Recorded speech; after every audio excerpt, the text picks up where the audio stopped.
어떤 사람들을 명하여 다른 교훈을 가르치지 말며 신하와 끝없는 족보에 창념치 말게 하려 함이라.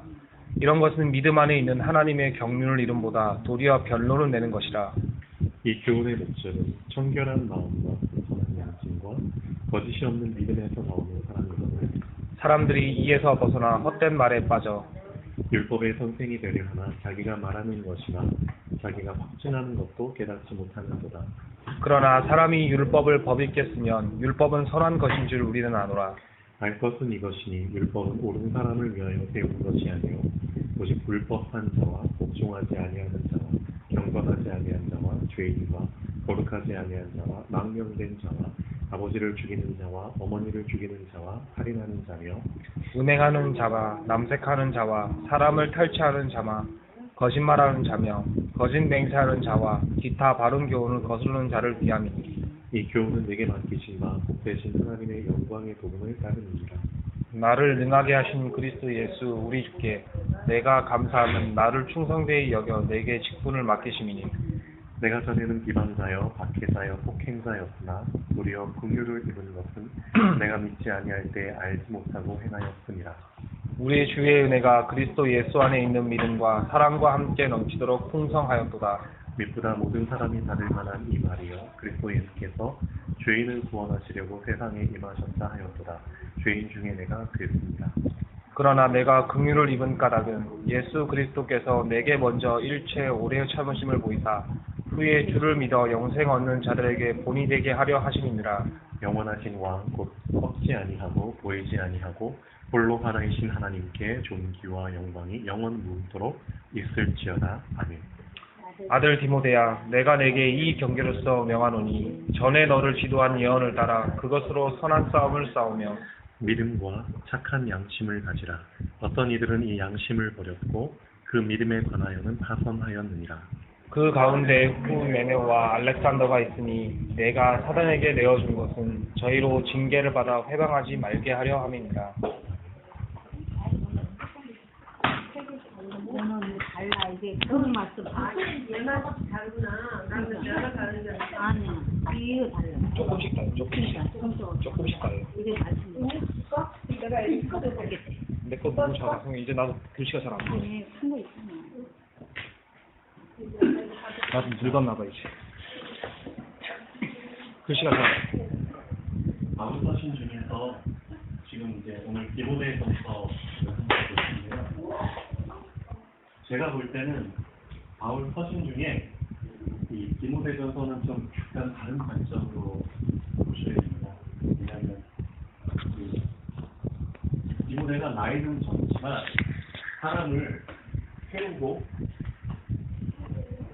그다음에 사람을 잘 지도할 수 있는 그런 지도자의 위치에 있기 때문에 여기에 맞게 사도 바울이 디모데한테 말씀을 주죠. 그래서 제가 볼 때는 그 다른 바울 서신들보다 이 디모데전서 안에 상당히 깊은 뭐라고 해야 되나 깊은 수준의 그 복음이 들어있습니다. 이 부분을 좀 오늘 발견하면 좋을 텐데요. 여러분들도 지금 다 누군가를 세우고 지도하는 입장이기 때문에 나의 말씀으로 좀 받으면 좋을 것 같습니다. 한번 들어가겠습니다. 바울이 바울 서신 할 때마다 꼭 주 예수 그리스도의 은혜와 또 하나 얘기하죠. 평강. 그렇죠. 평강이 너희에게 있을지어다라고 설명하는데 디모데한테는 하나를 더 집어넣었죠. 이게 뭘까요? 금요일입니다.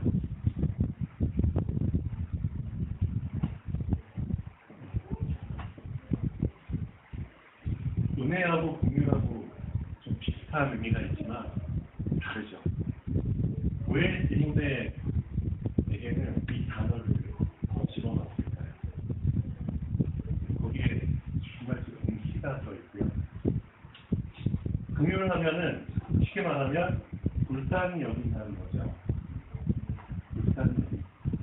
그리고 이 안에 뭐가 포함되냐면 오래 참음이 포함됩니다. 오래 참음. 그리고 용서라는 게 포함돼요. 그렇죠? 이 긍휼 안에는 이런 의미들이 다 포함돼요. 사도 바울이 하나님으로부터 긍휼이라는 것을 입었기 때문에, 그렇죠? 긍휼을 입은 자로서 이 긍휼이 없었다면 사실 지금의 사도 바울은 존재할 수가 없죠. 분명히 사도 바울은 그 1장 후반부에 이렇게 얘기하죠. 한번 볼까요? 1장 후반부에 16절. 그러나 내가 긍휼을 입은 까닭은 예수 그리스도께서 내게 먼저 일체 오래 참으심을 보이사 그의 주를 믿어 영생 얻는 자들에게 본이 되게 하려 하시려고 내게 긍휼을 보이셨다. 이게 전도자에게 있어서는 가장 붙잡아야 될 핵심 중에 하나라고 저는 봅니다. 그렇죠? 내가 먼저 예수 그리스도로부터 일체 오래 참으심을 받은 것 같아요. 그렇죠? 왜 오래 참으심을 보여주셨을까요? 불쌍하니까. 그럼 왜 불쌍히 여김을 받았을까요? 알지 못하고 했으니까. 그렇죠? 그런 말이 나옵니다. 바울은 열심으로 어쨌든 자기가 믿는 그 신앙에 따라서 예수 믿는 자들을 핍박을 했죠. 알지 못하고 행했다고 했죠. 그렇기 때문에 긍휼을 입었다고 표현하고 있습니다. 그러니까 그거를 예수님께서 계속 참으셨다는 거죠. 불쌍히 여기셨다는 거죠. 그리고 용서하셨다는 거죠. 그거를 내가 입었다는 거죠. 그게 있었기 때문에 지금의 내가 존재하고 항상 어떤 마음으로 복음을 전할 수 있느냐? 겸손한 마음으로 복음을 전할 수 있다는 거죠. 절대 교만이라는 것 자체가 이거 갈 수가 없는 겁니다. 왜냐? 긍휼을 입었기 때문에. 그 긍휼이라는 것을 놓치게 되면 그때 진짜 교만이라는 게 새록새록 올라오게 되죠. 그래서 전도자에게 있어서 가장 놓치면 안 될 게 긍휼이라고 합니다.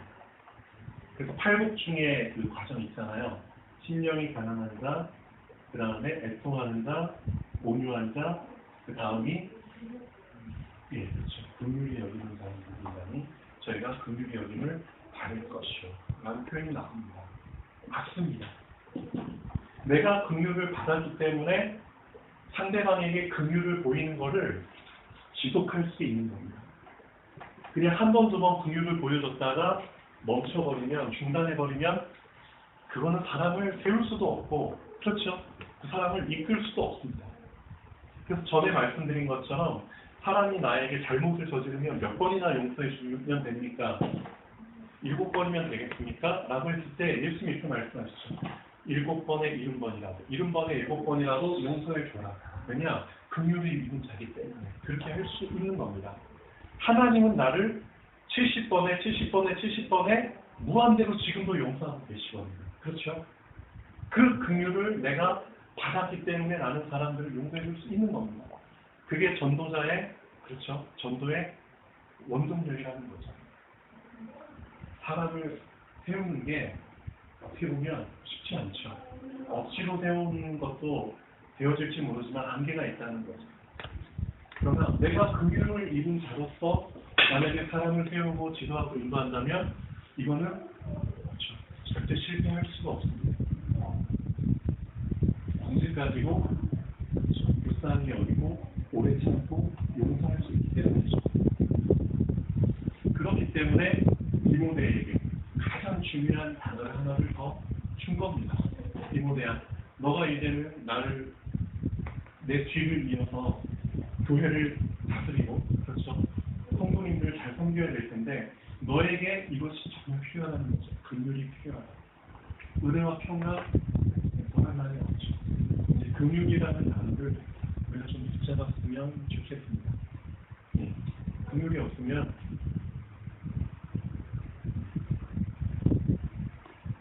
은혜를 거의 그런데 제가 볼 때 이 디모데전서의 가장 핵심적인 구절은 1장 5절입니다. 자, 우선 사람들이 4절에 보면 신화와 끝없는 족보에 몰두하지 말게 하기 위해서 내가 너를 에베소에 머물게 한 거다 자, 이런 신화 알죠? 신화. 그리스 신화와 같은, 그 다음에 그 없는 족보. 정말 이제 내 기원이 어딘지 족보 싸움하는 거예요. 나는 어떤 왕의 하에 몇 대 때이다. 그런 것처럼 그런 없는 족보에 들어가게 되면은 어떤 결과를 낳느냐. 그러니까 지금 교회 안에 여기에 몰두하는 사람들이 많이 생겨나고 있다는 거죠. 이거를 정말 붙잡게 되면은 뭘 놓치게 되냐면 근본을 놓치게 됩니다. 그래서 위험한 거예요. 근본. 내 정말 믿음의 뿌리를 놓치게 되는 겁니다. 나의 믿음이 어디에서부터 시작됐는지를 바울은 분명히 알고 있거든요. 나의 믿음의 근본은 하나님이시잖아요. 하나님. 그런데 거기에서부터 자꾸만 다른 곁가지들이 이제 막 생겨나도록 하나님 가지 뿌리는 거죠. 신화에 자꾸만 몰두하게 하고 끝없는 족보에. 그러면 이런 것들은 어떤 결과를 낳느냐? 자, 믿음 안에 있는 하나님의 경륜을 믿는 거다. 그렇죠? 이런 걸 붙잡게 되면은 믿음을 통해서 믿음 안에 있는 하나님의 경륜. 경륜이라는 게 뭐죠? 경륜. 영어 성경에 보면 막도 월크라고 그냥 간단히 나오는데 하나님의 뜻과 계획이 포함된 일이죠. 그렇죠? 그거를 이루기 위해서는 사실상 단순해야 됩니다.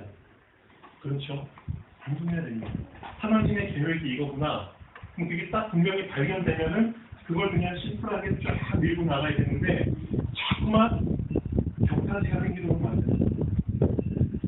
단순해지지 않고 신화와 족보 같은 것에 자꾸만 생각을 뺏기게 되니까 뭔가 마음이 하나가 될 수가 없는 거예요. 일심전심지독이라는 단어처럼 마음이 하나가 되지 않고 자꾸만 마음 여러 개를 돌린다는 거예요. 그러면 사람의 의견이 많아진다는 거예요. 생각이 많아지고 그러면 결국은 결론을 낳게 된다는 거예요. 결론. 내가부터 너가 오다.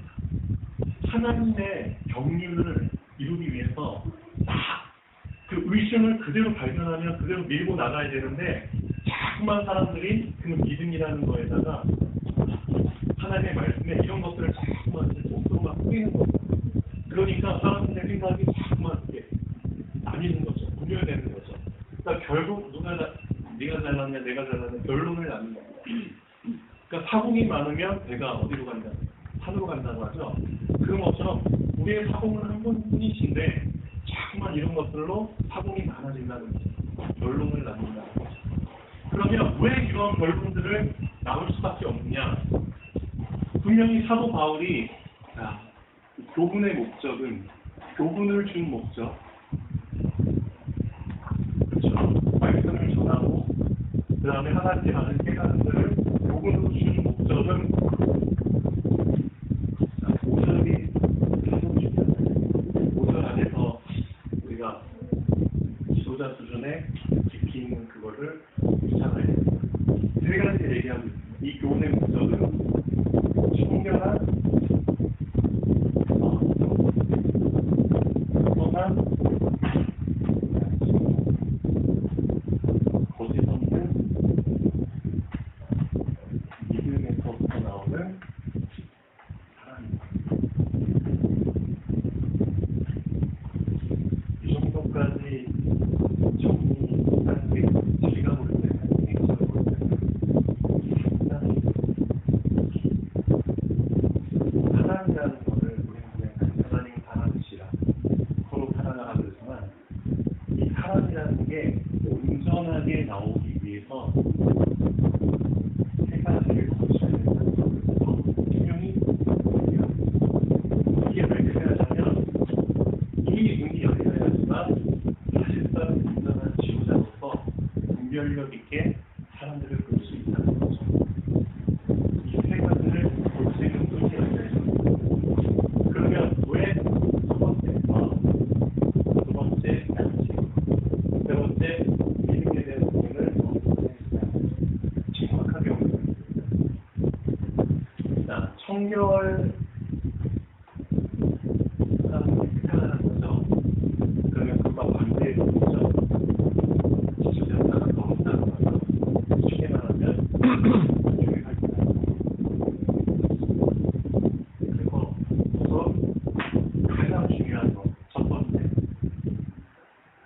마음이 죄로부터 하나 멀어져 있고 죄와 관련이 있으며 그걸 볼 수 있는 눈이 열려 있습니다. 아무리 사람이 착해도 쉽게 말하면 아무리 사람이 착해도 그 사람이 입고 있는 옷이 더럽다면 그렇죠? 더러운 거잖아요. 똑같습니다. 우리의 마음 영적 상태가 우리 의지와 상관없이 더러운 상태. 그렇죠? 그런 거거든요. 그러니까 가장 어떻게 보면 우리 사람에게서 가장 깊은 부분을 언급하고 있어요. 마음이 죄악된 상태. 자, 그 다음에 두 번째, 약간 더 드러난 부분입니다. 선한 양심. 양심이라는 게 이렇게 보면은 좋을 양, 마음심이잖아요. 좋은 것과 나쁜 것, 즉 선한 것과 악한 것을 구분할 수 있는 마음이라고 이제 사전에는 그렇게 정의가 되어 있거든요. 선한 양심. 반대는 뭐죠?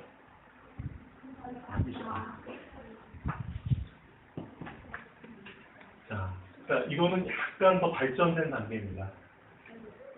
내 마음이 뭔가 선이 아닌 악한 거를 원한다는 거죠. 쉽게 말하면 내 마음에 동기가 있는 겁니다. 내가 뭔가를 바라고 있다는 거예요. 그럼 이 부분을 분별할 줄 알아야 된다는 거죠. 그러니까 저 사람의 딱 상태를 봤을 때, 아, 저 사람은 마음 자체가 깨끗하냐, 더럽냐.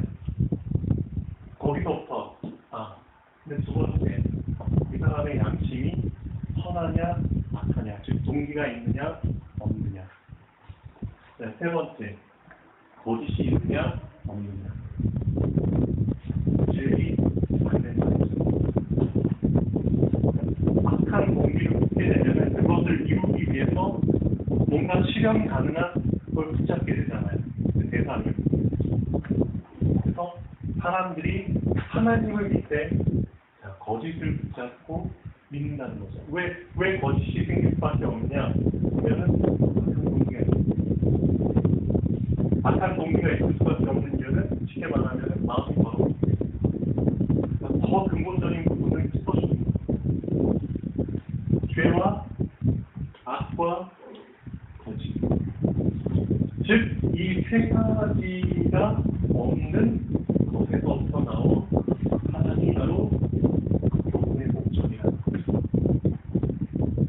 이 부분은 상당히 중요한 거예요. 여러분이 아버지 사람들을 만나서 누군가를 발견했을 때 이 세 가지를 놓고 정말 구별할 수 있는 눈이 열린다면 상당히 그 사람을 도와줄 수 있겠죠. 딱 보면 저 사람, 아, 그래, 우리가 저 사람 뭔가 믿음이 있는 것처럼 보이는데 그 믿음에 거짓이 있구나. 거짓을 붙잡고 있는 믿음. 정말 참 진리를 붙잡은 믿음이 아니라 거짓이 섞인 믿음. 그런 게 이제 분별이 된다는 거죠. 상당히 중요합니다. 그래서 이 죄를 또 이제 세 가지를 연관시키는데 죄로부터 우리가 자유로울 수 있으려면 사실 제사장에 대한 부분을 붙잡아야 됩니다. 전에도 계속 얘기해드렸죠. 제사장에 대한 우리가 예수님을 믿을 때 사실상 그렇죠. 제사장의 시간표가 가장 처음이라는 거죠. 우리의 영적 상태, 마음이 깨끗해져야 됩니다. 자, 악에 대한 부분은 선과 악이죠. 뭔가 하고자 하는. 자, 제가 볼 때 이제 왕에 대한 부분이에요. 권세에 대한 부분입니다. 자, 세 번째, 거짓, 참, 진리, 선지자에 대한 부분입니다. 연관이 되어 있습니다. 어찌됐든 제사장, 왕, 선지자와 관련된 부분을 우리가 온전히 붙잡지 못하면 사실상 온전한 사람을 붙잡는 게 어떻게 보면 거의 불가능합니다. 그러니까 그리스도를 온전히 안다는 것은 그 안에 우리가 사랑을 온전히 알 수 있다는 의미가 포함되어 있죠. 그렇죠? 그리스도는 하나님의 사랑의 표현입니다. 그래서 사도 바울은 디모데한테 이 세 가지를 분명히 얘기하고 있습니다. 그런데 모든 교훈의 목적은 사랑이라는 거죠. 사랑. 근데 이 사랑이라는 거는 어디에서부터 나오는 거냐? 청결한 마음에서 나온다는 거죠. 선한 양심에서 나오고 거짓 없는 믿음에서부터 나온다는 거죠. 그렇죠. 그래서 우리가 무조건 사랑하지만 그 사랑 안에 이 세 가지가 온전히 포함되고, 그렇죠? 세 가지를 분별할 수 있는 눈이 여러분한테 열리면 좋겠죠. 바울은 디모데한테 이런 부분을 얘기를 해주고 있습니다. 정말 목회자로서 가져야 될 눈입니다. 그럼 먼저 내 자신이 청결한 마음, 선한 양심, 거짓 없는 믿음이 있어야겠죠. 그래서 디모데한테 이런 당부를 합니다. 19절에 믿음과 착한 양심을 가지라. 그렇죠? 어떤 이들은 이 양심을 버렸고 그 믿음에 관하여는 파손하였느니라. 그렇게 얘기를 하고 있죠.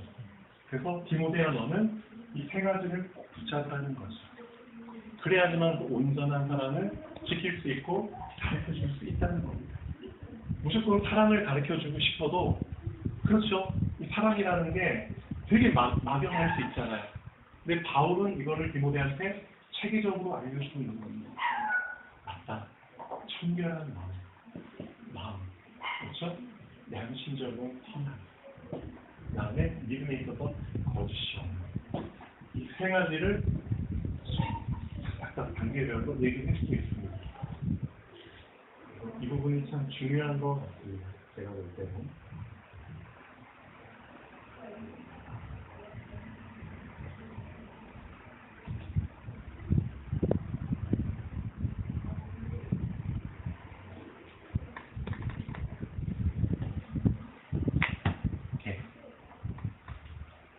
포인트는 여기고요. 그 다음에 디모데전서 오늘 1장만 하겠습니다. 끝만 하겠죠. 그리고 두 번째 또 방향에 대해서 좀 말씀을 드릴 텐데요. 기도를 나름대로 잘 하고 계시겠지만 왜 기도를 해야 되는지에 대해서 좀 알아야 됩니다. 우리가 지금 현재 랩런트들 많은 랩런트들과 또 이제 많이 삶이 무너진 성도님들을 같이 섬기고 있는데 이분들에게 가장 필요한 건 지금 믿는 자의 기도입니다. 사실상 그 함께 하는 그런 시스템을 배우시고 있어요. 아이들밖에 많이 부딪히면서 함께라는 실제 우리가 몸으로 함께 마음으로 함께하는 것은 배우시고 있는데 그러나 함께하는 시간보다 함께하지 않는 시간이 더 많다는 거죠. 맞죠? 기도를 왜 해야 되느냐? 쉽게 말하면 그겁니다. 기도라는 것은 하나님이 나와 함께 하신다는 사실을 하나님도 알고 나도 알게 하는 그렇죠? 서로에게 확인시켜주는 가장 좋은 표현이기 때문입니다. 기도라는 것. 함께함을 가장 잘 나타내주는 단어입니다. 내가 함께하고 있구나. 하나님과 함께하고 있구나. 하나님이 나와 함께하고 있구나를 가장 잘 알게 해주는 단어가 기도입니다. 그냥 기도는 대상이 필요하잖아요. 그렇죠? 내가 하나님께 기도한다. 그럼 그 순간은 하나님도 그렇죠? 나에게 집중하시고 나도 하나님께 집중하고 쌍방이 지금 연결이 되어 있는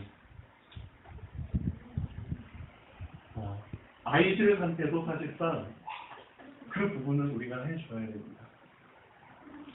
기도를 하게 되면은 그렇죠. 먼저 영적으로 우리가 하나님과 연결되지만 그 기도를 통해서 우리의 영이 이 렘넌트들의 영과 이 성도님들의 영과 연결이 된다는 거죠.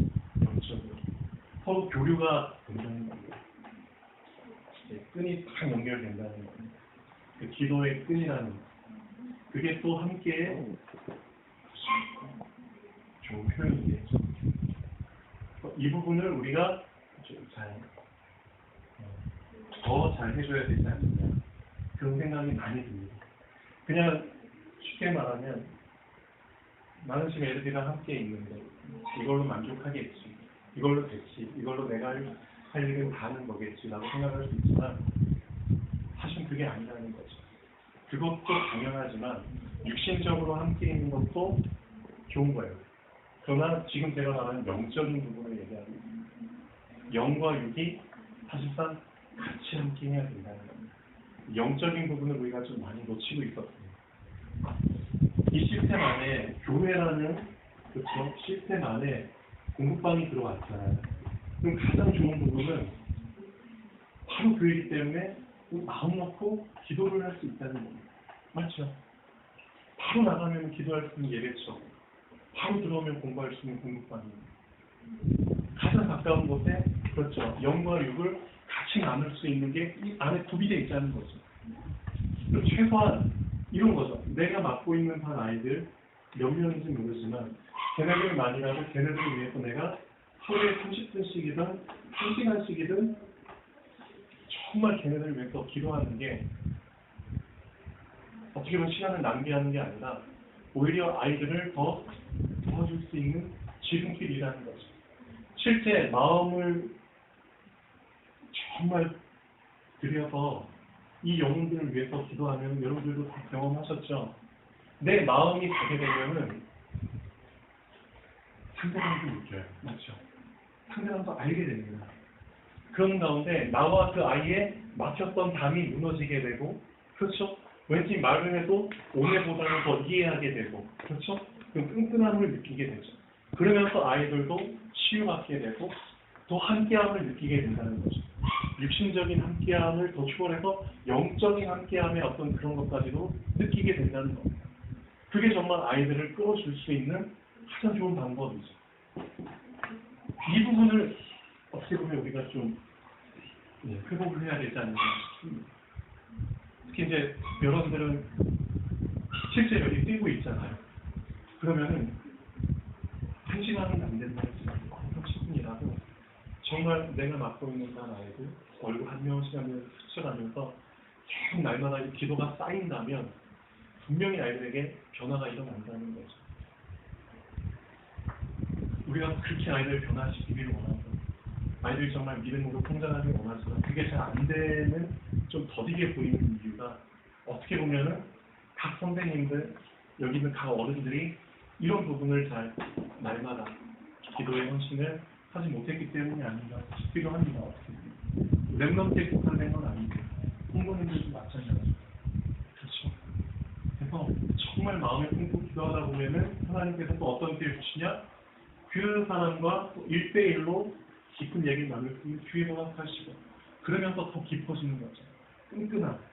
이걸 통해서 진짜 함께라는 의미가 어느 정도까지 발전되냐면 정말 가족이라는 개념까지 발전된다는 거죠. 가족. 아이들도 여러분들을 가족으로 생각하고 이 성도님들도 우리를 가족으로 생각할 정도면은 절대 이거는 안 끊어진다는 겁니다. 가족이라는 개념. 바울이 디모데한테 이런 얘기를 하죠. 믿음 안에서 뭐가 된 디모데?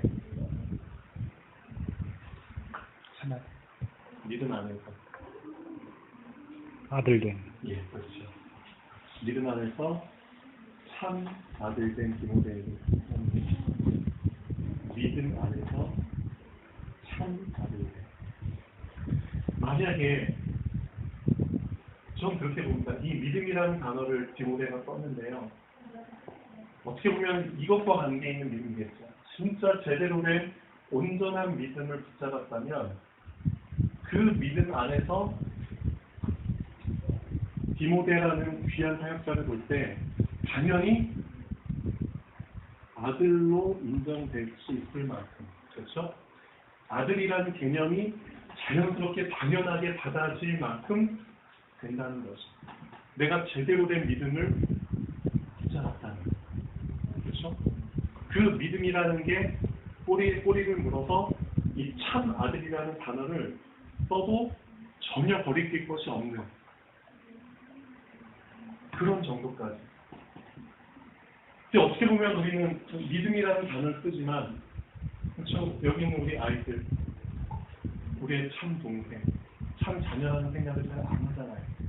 그럼 실제 우리가 믿음을 붙잡고 있지만 우리가 붙잡고 있는 믿음의 수준은 바울이 붙잡고 있는 믿음의 수준하고는 전혀 수준이 너무 낮다는 거죠. 어떻게 보면. 이해되시죠?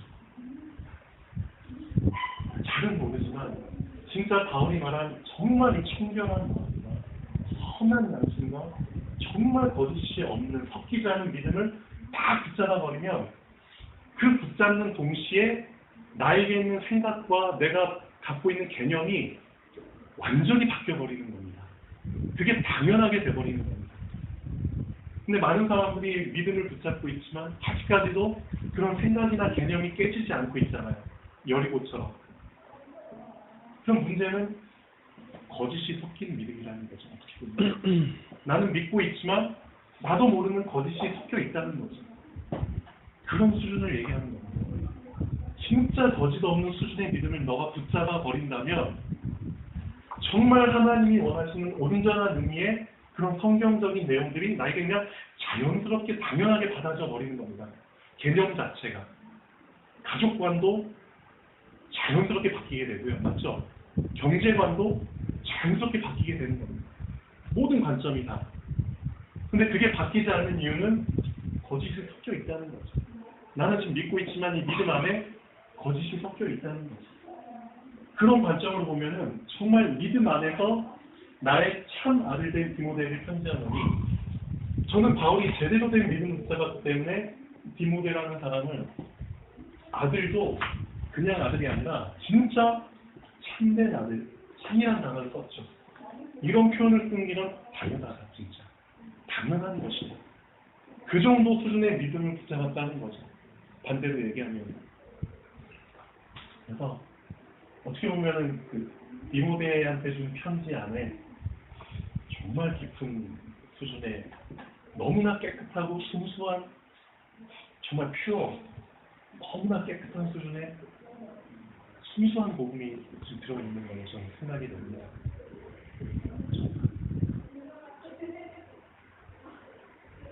그래서 바울을 능가하지는 못하더라도 바울이 하고 있는 그 사역을 디모데는 아마 잘 감당을 했던 것 같아요.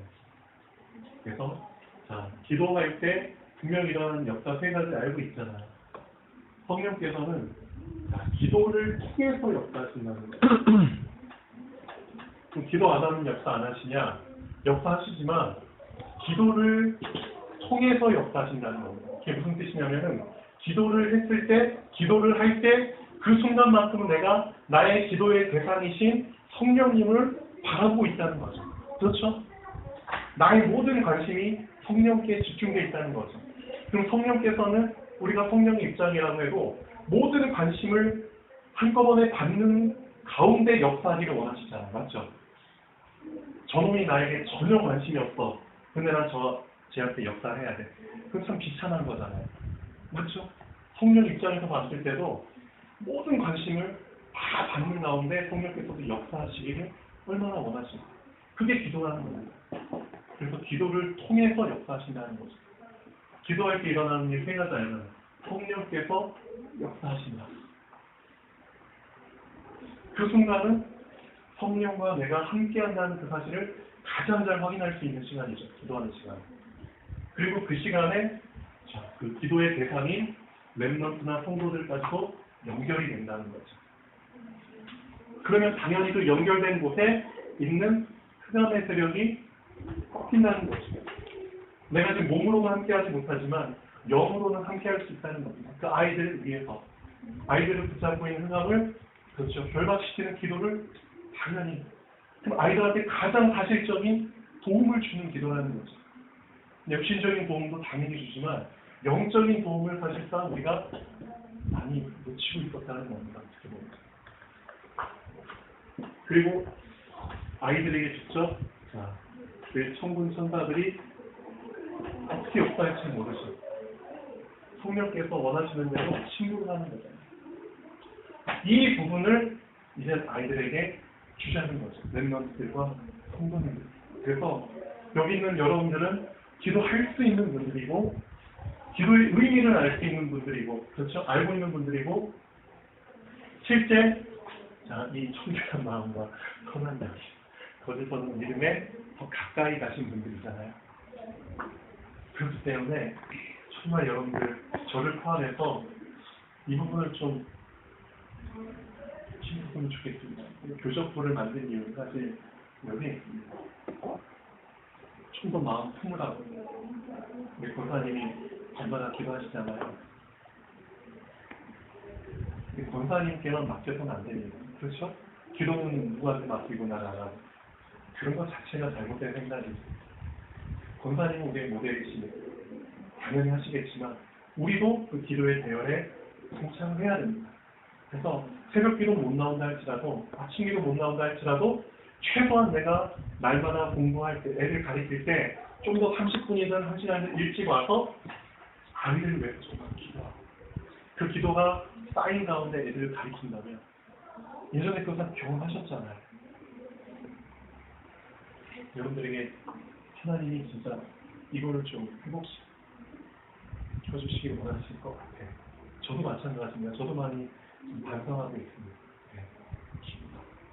정말 기도다. 네. 그래서 이번 주 이제 랩넌트 데이도 있고요. 랩넌트 데이.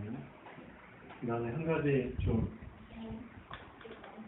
어느 정도 좀 고쳐야 될 게 랩넌트 예배입니다. 랩넌트 예배가 지금 현재 10시에서